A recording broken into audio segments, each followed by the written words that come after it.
Empecemos a estudiar el tema 8 relativo a las clases de obligaciones según la modalidad que puedan afectar su perfeccionamiento o eficacia. Las obligaciones puras y simples son aquellas cuyo nacimiento o extinción no están sometidas a ningún hecho o tiempo futuro, sino que son exigibles por parte del acreedor de manera inmediata. Si usted va al automercado a comprar cualquier bien, va sencillamente, lo toma y se dirige a la caja y lo paga. El bien es suyo y para poder salir del establecimiento, usted tiene que sencillamente pagar el precio, le dan su recibo y sale con el bien. Ven ustedes cómo en la ejecución o el cumplimiento de la obligación es inmediata. Usted tiene en ese momento que pagar, no tiene un tiempo para pagar, ni usted tiene que estar, ni se somete la condición de pago a una eventualidad futura.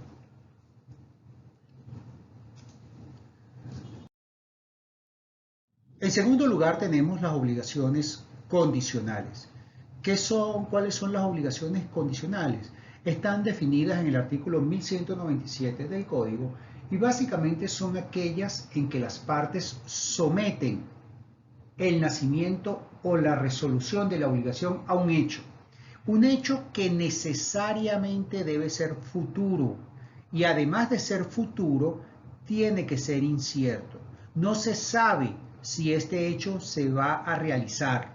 Tiene que haber una incertidumbre sobre la existencia, sobre que este hecho vaya a producirse.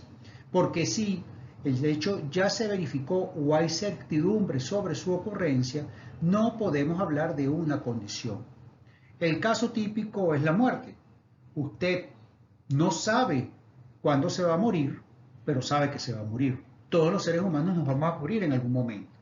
Entonces, este es un hecho futuro, pero es un hecho cierto que va a ocurrir en un momento y por eso la muerte no puede ser considerada jamás como una condición. ¿Cuáles son las clases de obligaciones condicionales? En primer lugar, tenemos las condiciones suspensivas. Son condiciones suspensivas aquellas que hacen depender la obligación de un acontecimiento futuro o incierto.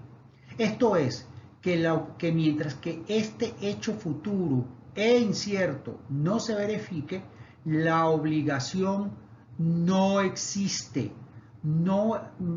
Para el mundo del derecho, no solo que no es exigible, sino que no ha nacido.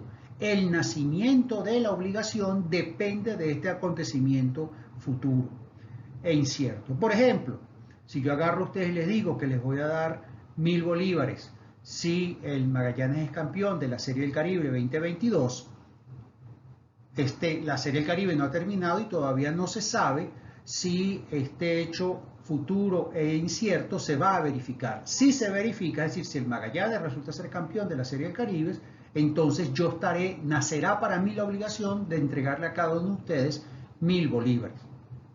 Ahora, fíjense ustedes, por ejemplo, si yo les digo que les voy a pagar 1000 bolívares si el equipo de México es eliminado de la Serie del Caribe y ya hoy ese equipo está eliminado, entonces ese hecho no es futuro y ni es incierto porque ya es un hecho verificado y tampoco puede ser considerado como una condición.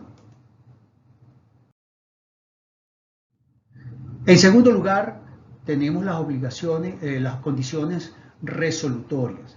Entendemos por condición resolutoria aquel acontecimiento futuro e incierto que hace depender la extinción de la obligación de ese hecho. Pero fíjense que la obligación existe y es exigible, pero el hecho origina que la obligación se extinga. Por ejemplo, si su padre le dice a ustedes que les presta un inmueble en Caracas mientras estudian Derecho en la Universidad Central, en el momento que ustedes dejen de estudiar en la Universidad Central, se da la condición resolutoria y la obligación de préstamo deja de existir. Entonces, ven ustedes cómo ese hecho futuro incierto origina su acaecimiento que la obligación quede extinguida. el vínculo se acaba. Y ya vamos a ver más adelante cuáles son los efectos de esa extinción del vínculo. Estas condiciones pueden ser de varios tipos, estas condiciones resolutorias. Puede ser una condición de tipo casual, es decir, que el acontecimiento futuro incierto no depende ni del acreedor ni del deudor, sino que depende de un hecho total y absolutamente ajeno a la voluntad de cualquiera de las partes. Por ejemplo, si yo les digo a ustedes, te venderé mi carro si el Magallanes es campeón de la Serie del Caribe. Si casualmente el Magallanes resulta ser campeón, entonces en ese caso nacerá para mí la obligación de venderles mi carro. Otro tipo de condiciones son las condiciones potestativas, es decir, son condiciones donde el acontecimiento futuro incierto depende en cierta manera de la voluntad de una de las partes. Y estas obligaciones pueden ser simplemente potestativas, es decir, que es aquella que depende de la voluntad de una de las partes y de un acontecimiento externo, por ejemplo, lo que señala el artículo 1202 del Código Civil, 1448 y 1451, o puramente potestativa, es decir, que depende solo y exclusivamente de la voluntad de una de las partes. Ahora, es importante que tengan en cuenta que si depende esta voluntad del deudor, no del acreedor, la condición puramente potestativa es nula. Solo si es resolutoria sería válida, aunque dependa de la voluntad del deudor.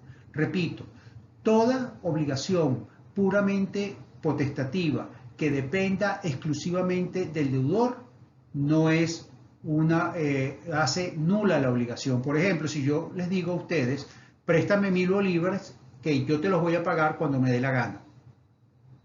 Bueno, ¿qué tipo de obligación es esa? Eso no es una obligación porque el vínculo depende únicamente de mi voluntad de pagarles o no pagarles. Entonces, distinto es el caso que ustedes que yo les diga, préstame 1000 bolívares que te lo pago cuando tú me lo digas, cuando me los pidas. Ahí la voluntad es del acreedor, no del deudor, y por lo tanto esa obligación es válida. Ahora, si la condición puramente potestativa se establece en forma resolutoria, esta es válida. Es decir, si yo te digo, préstame el carro, que cuando yo lo deje de necesitar te lo devuelvo, bueno, esa es una condición que es resolutoria y puede hacerse depender de la voluntad del deudor.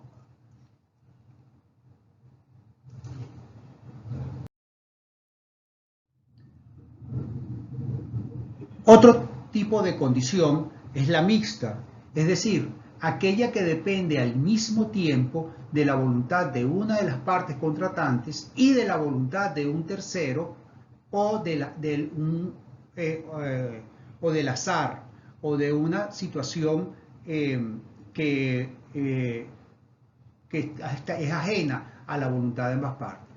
Se indica que la condición mixta puede ser de dos tipos, que depende de la voluntad de una de las partes y de un tercero, o de la voluntad de una de las partes y del azar.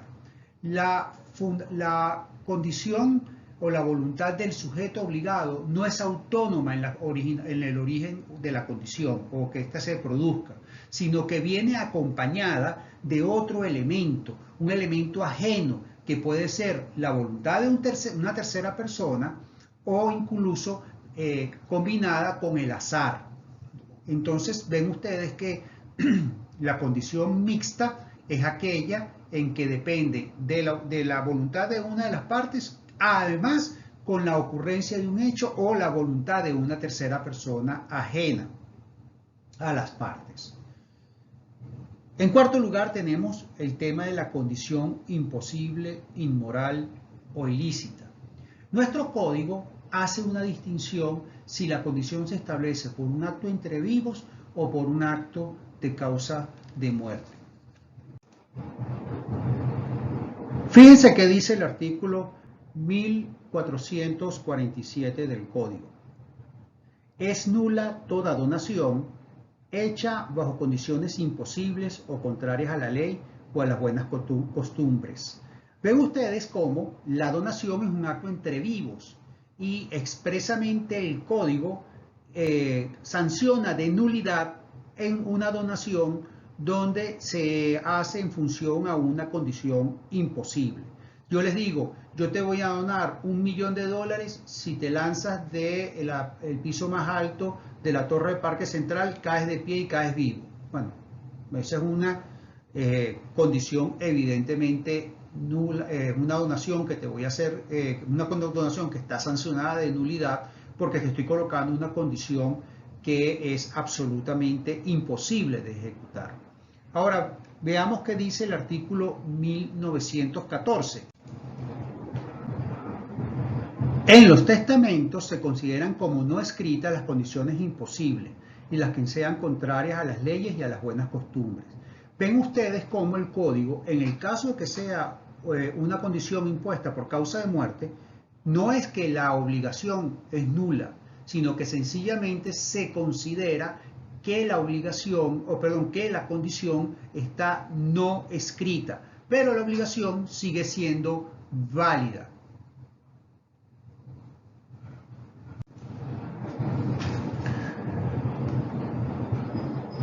La regulación del tema de las condiciones imposibles, inmorales o ilícitas la encontramos en el artículo 1200 del Código.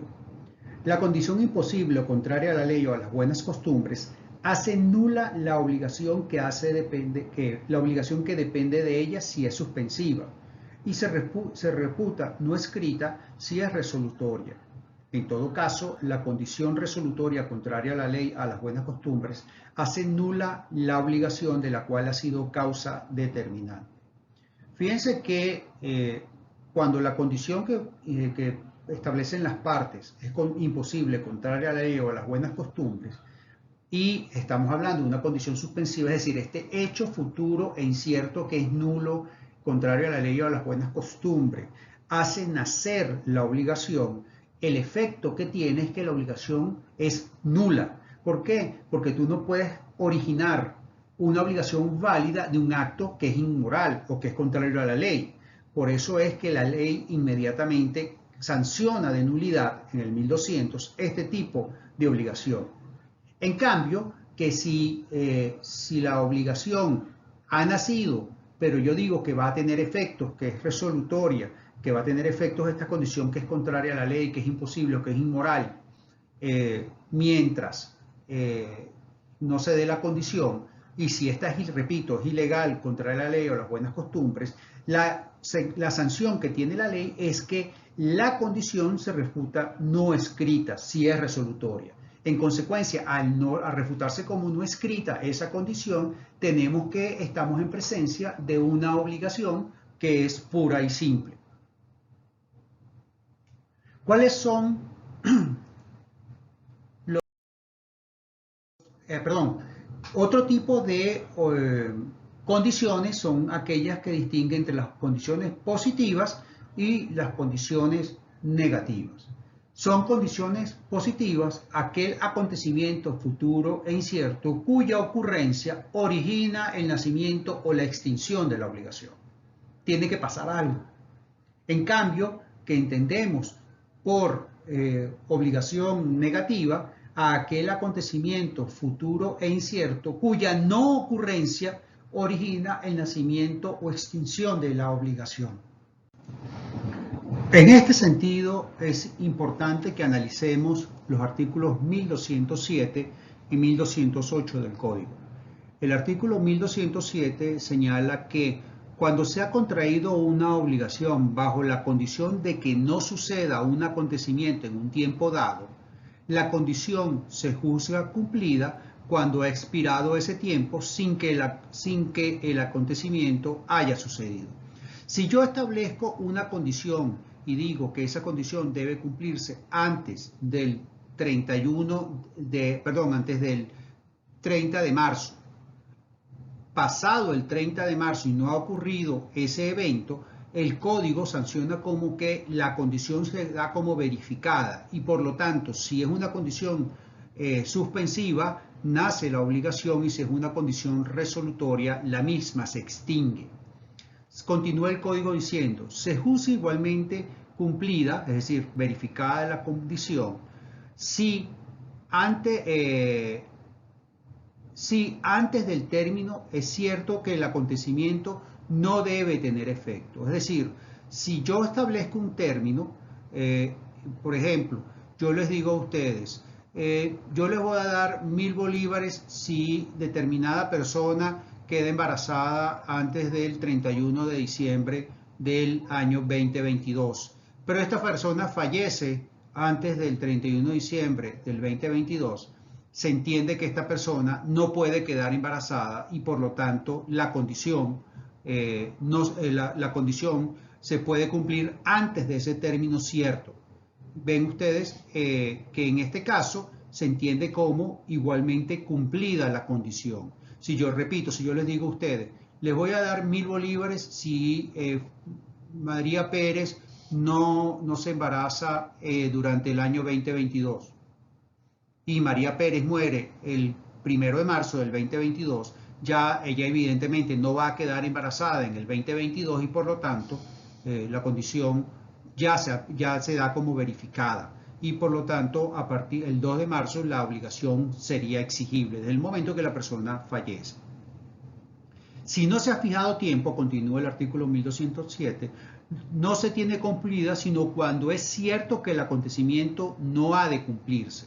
Es decir, si yo digo, yo les voy a dar 1000 bolívares si María no queda embarazada y María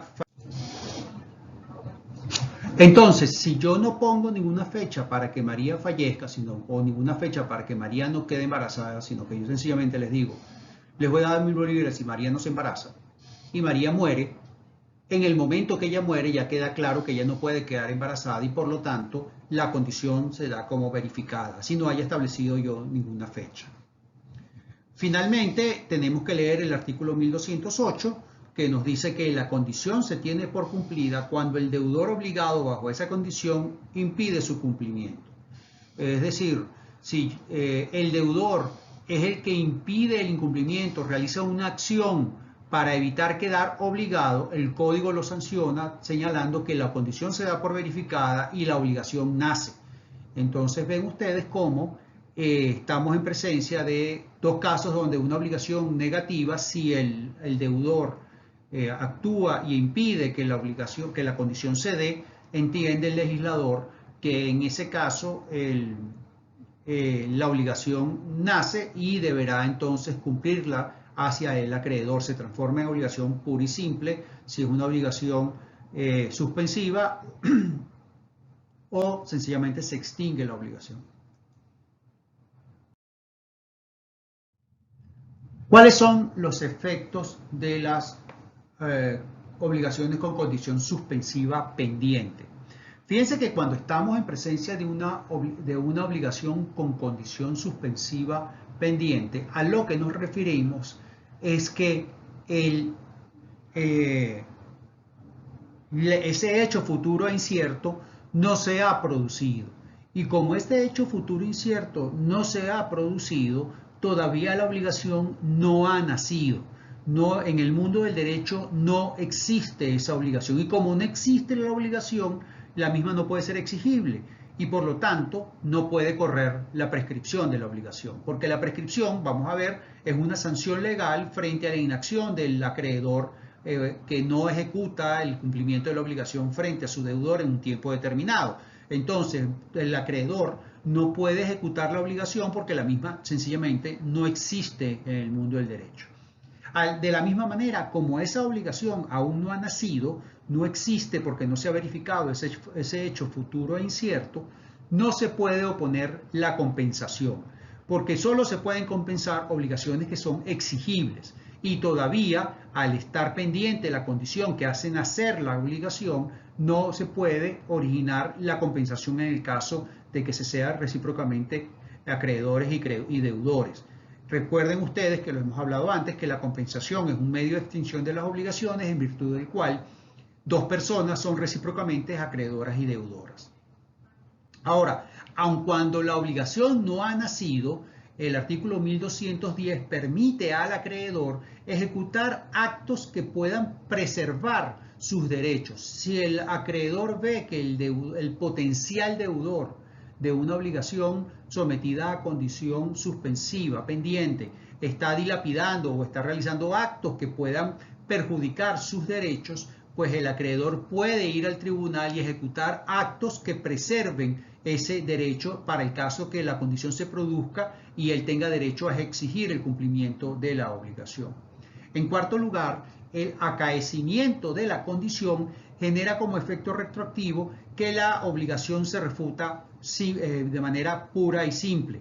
Y si la condición es resolutoria, es decir, si se da ese hecho futuro incierto que hace la extinción de la obligación, se genera un efecto retroactivo que se manifiesta como si la obligación jamás se hubiese contraído. Eso lo encontramos en el artículo 1209 del Código.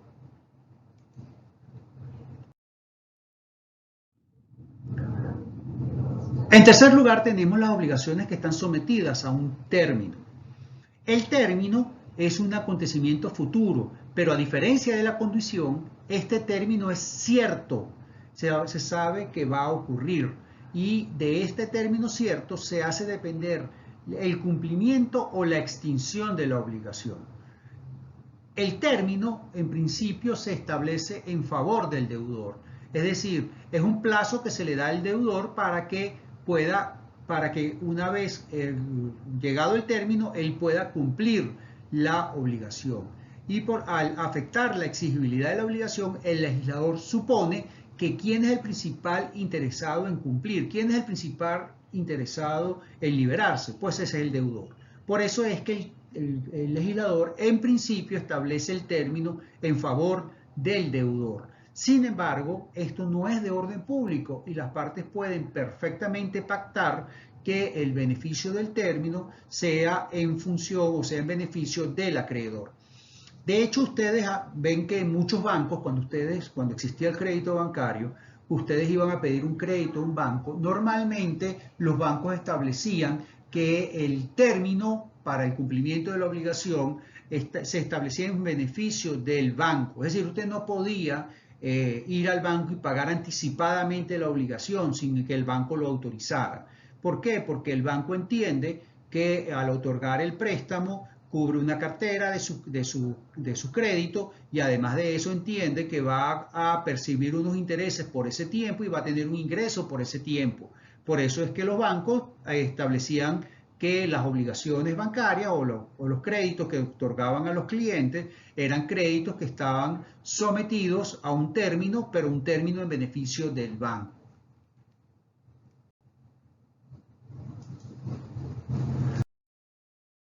¿Cuáles son las clases de término? La primera clasificación la encontramos según afecte el cumplimiento o la extinción de la obligación, podemos diferenciar el término suspensivo del término extintivo. Término suspensivo es aquel hecho futuro y cierto del cual hago depender la exigibilidad de la obligación. Si yo les digo a ustedes que préstame 1000 bolívares que te los pago el 1 de marzo del año 2022, ese es un término suspensivo, porque ustedes para poderme reclamar la devolución del préstamo tienen que esperar hasta el 1 de marzo del 2022 para poderme exigir que yo les cumpla la devolución del dinero que me prestaron. En cambio, un término extintivo es aquel hecho futuro y cierto del cual yo hago depender la extinción de la obligación. Por ejemplo, si yo agarro y les digo a ustedes, les voy a prestar mi carro para que lo usen hasta el 1 de marzo del año 2022. El 1 de marzo del 2022 se extingue la obligación mía de prestarles el carro y ustedes están en la obligación de devolverme el carro a mi persona.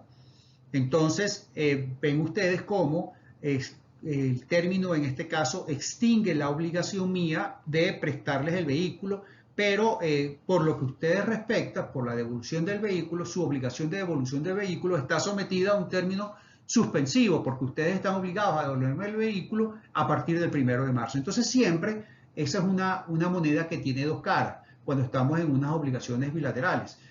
Mientras que para uno es suspensivo, para el otro es extintivo. En segundo lugar, de acuerdo a la certeza, podemos clasificar los términos en término cierto, que es aquel donde se sabe la ocurrencia y oportunidad en que ocurrirá 1 de octubre del 2022, 5 de marzo del 2022, 8 de abril del 2023. Esos son términos ciertos. Usted sabe cuándo va a ocurrir, tiene una fecha cierta en que va a ocurrir, en que se va a verificar este término. En cambio, puede haber un término incierto, es decir, usted sabe que va a ocurrir, pero no sabe cuándo. El caso típico es la muerte. Usted sabe que la persona se va a morir, pero sencillamente no sabe cuándo. En cuanto a su origen, el término puede ser convencional, legal o judicial. Convencional es aquel término que es pactado libremente por las partes. Legal es aquel término que es establecido por alguna ley. Por ejemplo, ven ustedes que en la ley de arrendamientos inmobiliarios se establece un término adicional a través de un arrendamiento, a través del arrendamiento, donde el arrendador tiene que permitir días adicionales de disfrute en función del tiempo que haya estado el arrendatario en uso del inmueble. Entonces, ven ustedes cómo es la ley la que establece el término, no es la convención de las partes. O judicial, que es aquel caso donde es un juez el que establece el término. Normalmente, por ejemplo, en todas las sentencias hay un plazo de cumplimiento voluntario y ese término de cumplimiento voluntario comienza a correr a partir de que el juez decrete la ejecución de la sentencia. Entonces el juez decreta la ejecución de la sentencia y da el término de 5 días para ejecución voluntaria, vencido el cual el juez puede ejecutar por la fuerza la sentencia que dictó, la sentencia que está definitivamente firme. Existen casos donde la ley prohíbe a las partes fijar términos por razones de orden público, por ejemplo en el 584 del Código, el 1535 del Código Civil, además en el caso de las obligaciones de arrendamientos donde hay o las relaciones arrendaticias reguladas por la ley de arrendamientos inmobiliarios, donde se prohíbe a las partes, por ejemplo, de renunciar a ese plazo adicional de arrendamiento que está establecido en la ley. Además, finalmente, el término puede ser clasificado en un término expreso o un término tácito. Entendemos por término expreso aquel que es fijado en forma directa y plena por las partes, por la ley o por el juez. Es decir, se dice claramente cuál es la fecha o la oportunidad en que nace la obligación o esta se extingue. En que nace la obligación, no, disculpen. La oportunidad en que es exigible la obligación o el momento en que ésta se extingue. En cambio, que el término tácito es aquel donde se entiende que se debe cumplir, no está expresamente fijado por las partes. Por ejemplo, tenemos el artículo 1731 del Código Civil referido al comodato, que señala lo siguiente. El comodatario está obligado a restituir la cosa prestada a la expiración del término convenido. Ahí ven el primer tipo de término, que es un término expreso, fijado directamente en el contrato de comodato. Si no se ha convenido ningún término, debe restituir la cosa al haberse servido de ella conforme a la convención. Por ejemplo, si yo les agarro y les digo que les voy a prestar mi vehículo, para que lleven a sus hijos al colegio mientras estos sean menores de edad, ven ustedes que no se ha establecido un término expreso, sino que de acuerdo a la convención, pues la idea es que ustedes usen el carro para llevarlos a sus hijos al colegio.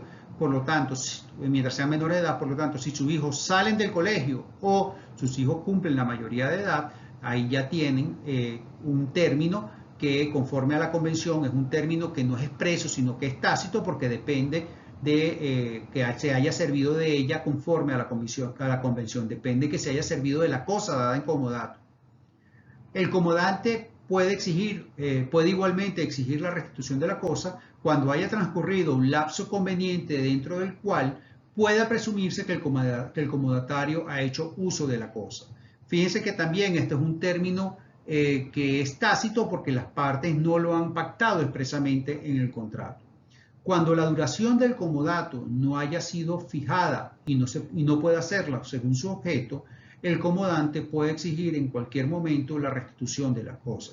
Ven ustedes entonces que esta es otra provisión que tiene el código para que el comodato pueda ser, o el comodante puede exigir la devolución de la cosa porque no se puede establecer un término de manera tácita y no hay un término expreso. Entonces lo puede hacer en cualquier momento. Recuerden ustedes, y quizás no lo he aclarado al principio, que cuando hablamos de comodato, el comodato es un contrato en virtud del cual una persona da a otra una cosa para que la use y una vez que el comodato se extinga, la reintegre. Entonces, el comodato es un préstamo de uso. Por ejemplo, si yo les digo, le presto mi apartamento, la diferencia es que no cobro nada a cambio, es un contrato en principio unilateral porque solo surge la obligación para el comodatario de devolver la cosa al vencimiento de la obligación.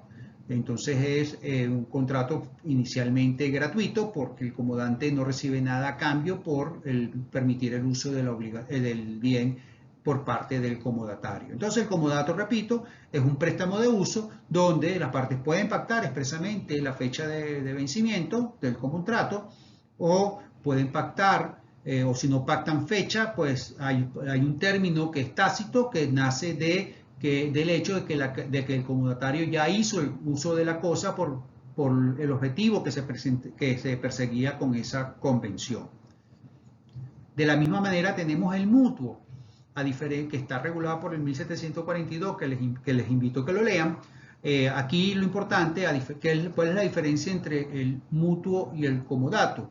El mutuo es un préstamo de consumo, es decir, cuando ustedes dan un mutuo, la persona, el mutuante, le entrega al mutuario un bien que es fungible para que el mutuario lo use, lo consuma y vencido el término, lo reintegre uno en la misma calidad y en la misma cantidad de la cual le fue entregada en mutuo. El caso típico del mutuo son los préstamos. Los préstamos de dinero son mutuos. Yo le entrego a usted una cantidad de dinero para que usted la consuma, la use y me la devuelva en un tiempo determinado. Entonces ven ustedes cómo el mutuo del 1742 también permite que se establezca un término expreso para la fecha en la que el mutuario o prestatario tiene que devolver el préstamo y si las partes no fijan, pues el código establece un término tácito para el cumplimiento de la obligación por parte del mutuario, para la devolución del bien para dar la devolución de un bien similar en cantidad y en calidad del que se fue recibido por ese contrato. ¿Cuáles son los efectos del término suspensivo? Recuérdense que término es un hecho futuro hecho futuro y cierto. Y ese hecho futuro y cierto, cuando decimos que es suspensivo, se refiere a que mientras no se dé ese término, no es exigible la obligación. Entonces, la obligación existe, la obligación está vigente, pero la obligación no puede ser demandada o ejecutada por la fuerza por parte del acreedor. Sin embargo, el acreedor sí puede hacer algunas cosas. El acreedor puede demandar que se reconozca su derecho en caso de negativa del deudor. El acreedor, si existe duda, si hay una obligación por parte del deudor, o si se está en una zona gris donde entonces sabe si hay o no hay obligación, o cuándo es la obligación, o cuándo es exigible la obligación, el acreedor puede demandar para que un juez o porque la sentencia sirva como un reconocimiento o incluso establezca la fecha en que deba cumplirse la obligación, en la que la misma sea exigible. En segundo lugar, el deudor puede renunciar al beneficio del término. Es decir, acuérdense ustedes que el término puede ser establecido en beneficio del acreedor o en beneficio del deudor. Cuando el término se establece en beneficio del deudor, es decir, que él puede usarlo o no usarlo, él tiene la facultad, antes de cumplirse ese término, a renunciar a ese beneficio y cumplir la obligación inmediatamente. Por ejemplo, si yo les digo a ustedes que les voy a prestar 1000 bolívares para que me los devuelvan el 3 de marzo, ustedes perfectamente pueden venir el 1 de marzo, y el término está establecido en beneficio de ustedes. Ustedes pueden perfectamente venir el 1 de marzo, el 15 de febrero, y traerme el dinero y traerme, mira, aquí está el dinero que yo le debo. ¿Para qué? Porque quiero liberarme de la obligación. Entonces, como el término está en beneficio del deudor, antes de que se cumpla ese término que haga exigible la obligación, el deudor puede perfectamente renunciar, y la renuncia significa que tiene que cumplir inmediatamente con la obligación. En materia de riesgos, si la cosa es un cuerpo cierto y perece o se deteriora antes del vencimiento del término, el acreedor soporta su pérdida o deterioro. ¿Qué quiere decir esto? Que si yo les entrego a ustedes un carro para que me lo devuelvan el 15 de marzo, pero antes del 15 de marzo, por causa extraña, ajena al deudor, a ustedes, ese carro se pierde o se deteriora, cuando llegue el 15 de marzo, ustedes sencillamente me tienen que devolver el carro en el estado en que se encuentra. ¿Por qué? Porque en el caso del riesgo, yo debo asumir el riesgo por la pérdida de esa cosa. Si la cosa se pierde, sencillamente ustedes no tienen nada que devolver, la obligación se extingue por falta de objeto. Entonces también yo corro el riesgo, porque yo como acreedor porque tengo el derecho a que me devuelvan el carro, porque ustedes tienen la obligación, ustedes en este vínculo jurídico, yo soy la parte activa, yo puedo exigir que me integren el vehículo y ustedes tienen que entregármelo en la fecha pactada, pero si esta cosa se pierde o se deteriora, si se pierde ustedes se extingue la obligación y por lo tanto no tienen nada que entregar, y si se deteriora ustedes me lo entregan en el estado que se encuentra. En materia de prescripción, la prescripción no ocurre sino a partir de la ocurrencia del término. Cuando estudiemos la prescripción como medio, entre comillas, de extinción de las obligaciones, porque veremos que no es verdaderamente un medio de extinción de las obligaciones, veremos que la prescripción es sencillamente una sanción legal frente a un deudor que no a un acreedor que no ejecuta su obligación, que no la exige, y que por lo tanto el deudor queda liberado, o no queda liberado propiamente dicho, sino, lo que sucede es que el acreedor pierde la posibilidad de exigir forzosamente la obligación al deudor. Entonces, como el término todavía no ha ocurrido, el término suspensivo todavía no ha ocurrido, y como la no ocurrencia del término suspensivo significa que la obligación no es exigible, no puede correr la prescripción, porque, repito, la prescripción es una sanción frente a un deudor que no cumple, frente a un acreedor que no cumple, no exige el cumplimiento de la obligación, un acreedor que sencillamente es negligente frente al deudor, y el término, el tiempo, comienza a correr justamente a partir de que la obligación se haga exigible. Existen casos en los que el pago anticipado por el deudor no lo libera de la obligación. Es decir, casos en los cuales el deudor, aun cuando paga, no queda liberado. Y estos casos son, en primer lugar, cuando el beneficio del término se establece en favor del acreedor. ¿Por qué? Porque solo es el acreedor el que tiene el derecho a renunciar a ese beneficio del término y exigir el cumplimiento anticipado de la obligación. Entonces, si el término está pactado en favor del acreedor, como es el caso que les decía en el tema de los préstamos bancarios, donde usted no puede liberarse pagando en el banco antes de la fecha de vencimiento, pues usted no quedará liberado. Usted continuará obligado hasta la fecha que opere ese término pactado. En segundo lugar, si el deudor se insolventa, es decir, tenemos un deudor cuyos pasivos son mayores que los activos, esa es la definición de insolvencia. Repito, la definición de insolvencia es aquel caso en el que los pasivos de la persona son superiores a los activos, por lo tanto no tiene con qué responder. Bueno, el deudor insolvente y el acreedor, si un acreedor quirografario,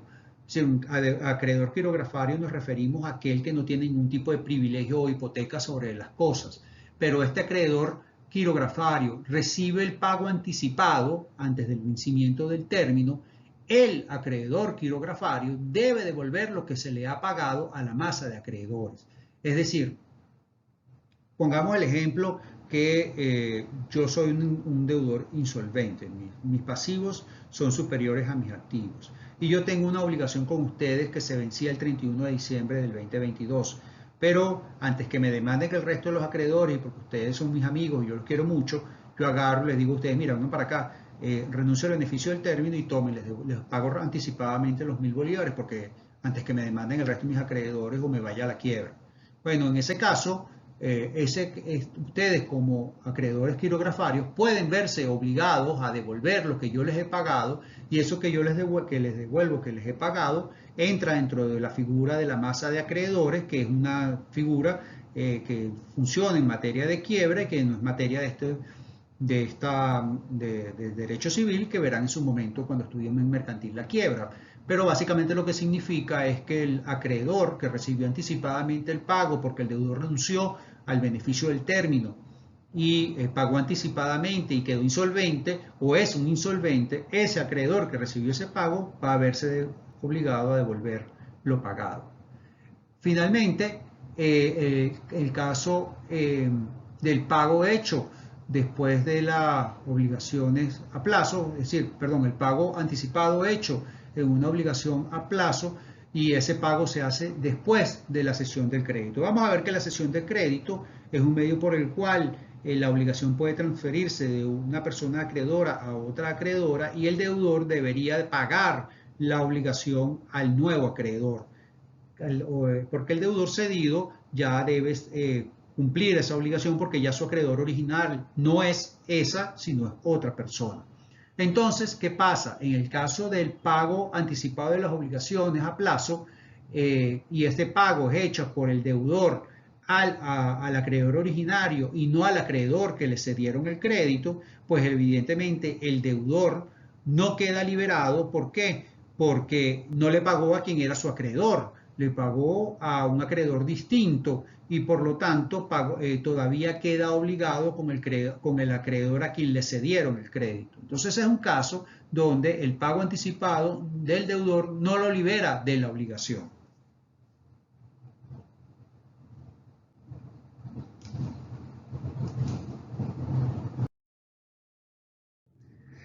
¿Cuál es el efecto del cumplimiento del término suspensivo? Bueno, cuando llega el término suspensivo, cuando se cumple el día, cuando llega el día, pues esa obligación se hace exigible y por lo tanto se aplican los principios generales de la obligación pura y simple. El deudor tendrá la obligación de pagar, de cumplir con la obligación y el acreedor tiene derecho a exigir el pago incluso por la fuerza. Y si y comienza, por supuesto, si no cumple, la mora con todos los efectos de la mora en relación a la pérdida de la cosa, etc. Entonces, el efecto del cumplimiento del término suspensivo es que la obligación se hace exigible y al hacerse exigible se aplican todos los principios generales de las obligaciones puras y simples. El acreedor tiene el derecho de exigir incluso por la fuerza el cumplimiento por parte del deudor y el deudor comenzará a entrar en mora y al entrar en mora se dan todos los efectos de la mora que veremos oportunamente más adelante.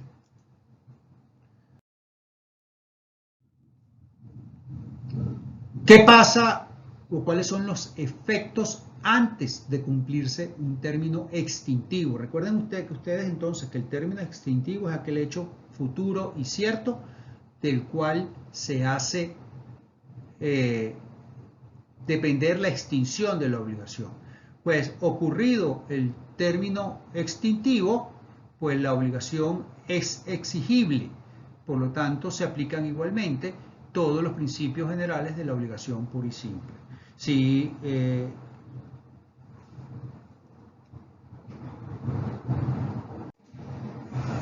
es decir, que mientras el término no se dé, la obligación debe ser cumplida por el deudor. Llegado el momento del término extintivo, ¿qué pasa? Se extingue la obligación. Pero antes de ese término extintivo, la obligación es pura y simple. Por ejemplo, si yo les digo que les presto mi carro hasta el 15 de abril del año 2022, pues antes del 15 de abril del 2022, yo tengo que mantener la obligación de permitirles el uso del vehículo. Pero llegado el 15 de abril del 2022, se extingue la obligación y ustedes deben devolvérmelo. Entonces, el efecto de los términos extintivos antes de que se ocurra este evento, antes que llegue la fecha de extinción de la obligación, es que la obligación es perfectamente exigible.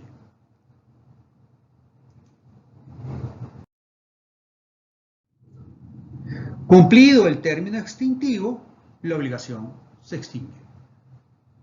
Ese es el efecto del cumplimiento del término extintivo. Justamente llegado la fecha, la obligación deja de existir y ya queda liberado. Si yo les digo a ustedes que el 15 de abril ustedes me tienen que devolver el carro, la obligación mía de mantenerlos ustedes usando el carro vence el 15 de abril. Ya a partir del 15 de abril ya yo no estoy obligado, ya yo no soy sujeto pasivo de la obligación de permitirles a ustedes el uso del vehículo. Y nacerá para ustedes la obligación de devolverme el vehículo de manera inmediata.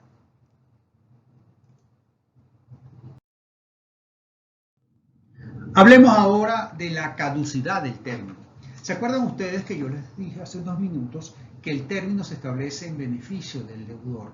Sin embargo, hay situaciones en las cuales el legislador plantea que el deudor pierde este beneficio del término por algunos eventos. ¿Por qué? Porque de esta manera se pretenden proteger los intereses del acreedor.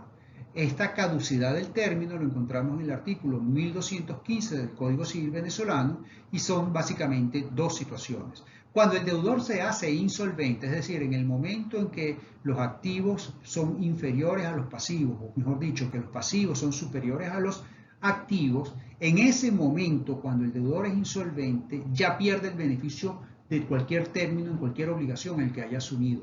¿Por qué? Porque se entiende que él no va a poder responder frente a sus acreedores y por lo tanto no tiene sentido que se permita esperar a que el término ocurra para que se haga exigible la obligación.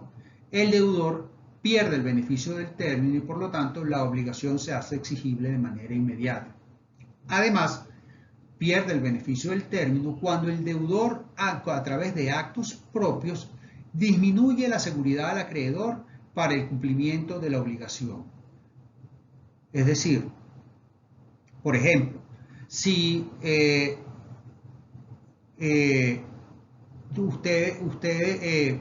usted y yo tenemos una obligación que está garantizada y el deudor de alguna manera realiza un acto que disminuya esa garantía de que yo voy a cobrar mi obligación, pues en ese momento ya yo pierdo el beneficio del término. ¿Por qué? Porque se entiende que cuando llegue la oportunidad va a ser más difícil para mí como acreedor exigir o conseguir el cumplimiento perfecto de mi obligación.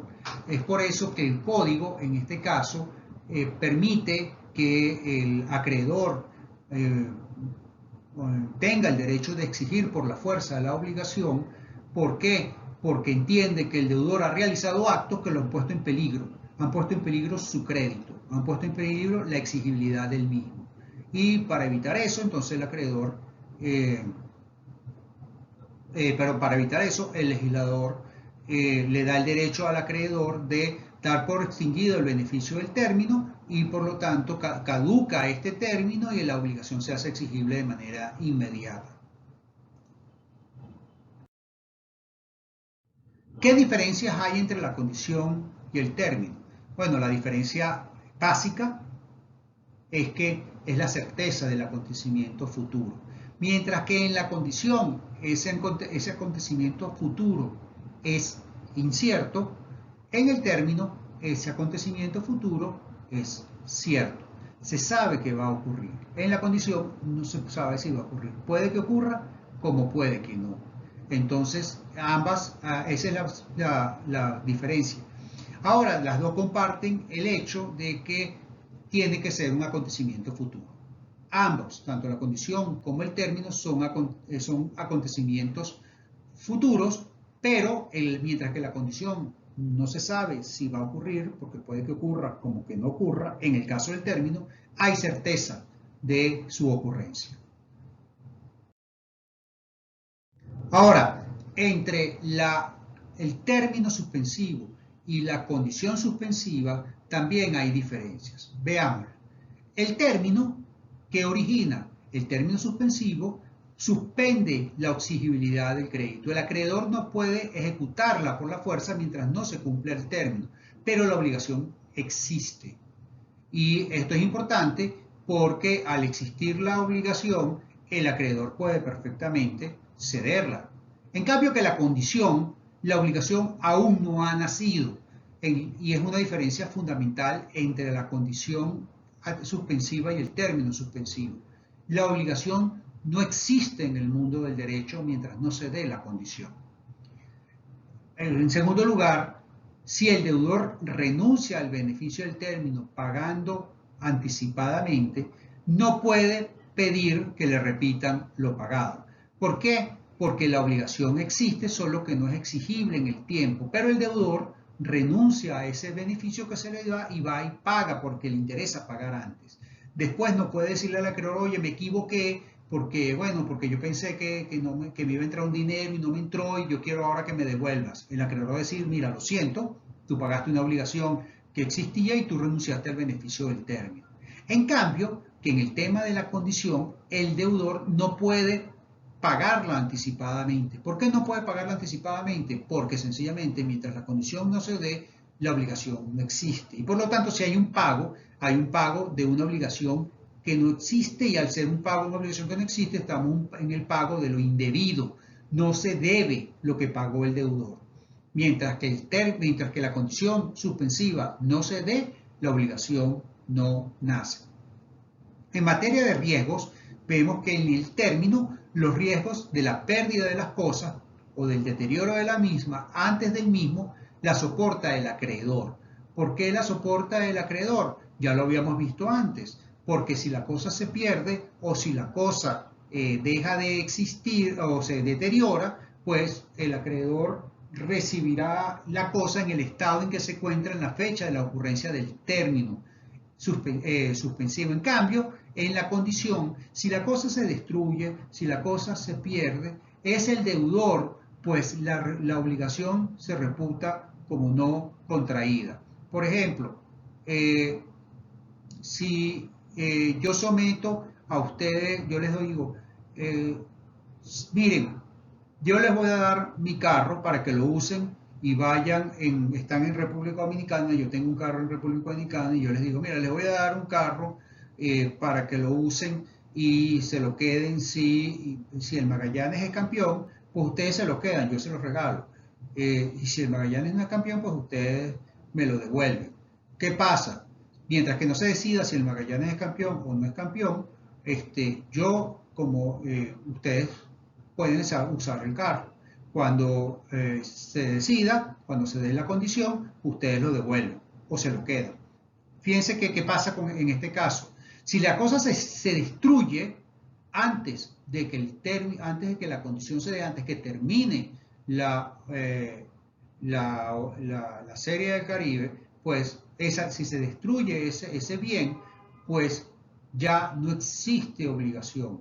La obligación se entiende como no contraída y por lo tanto ustedes no tienen nada que devolver y quien soporta la pérdida soy yo, no son ustedes como deudores de la obligación, sino que yo la pierdo porque yo soy el deudor en el sentido de que yo les tengo que permitir el uso de la cosa.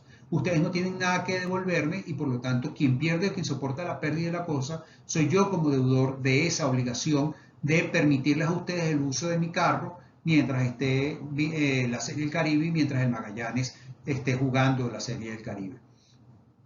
Entonces, ven ustedes cómo existe una diferencia en materia de riesgo, porque mientras que en el caso del término suspensivo, si la cosa se pierde, la pérdida la soporta el acreedor, en cambio en la condición, si la cosa se pierde, la pérdida la soporta el deudor, porque la obligación se refuta como no contraída conforme al 1203 del Código.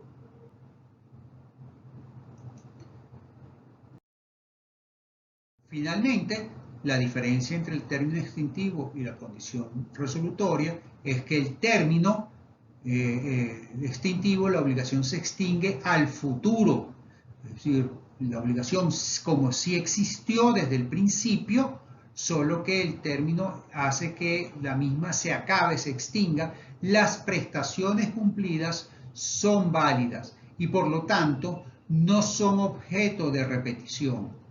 Repito, porque el término extintivo produce efectos hacia el futuro.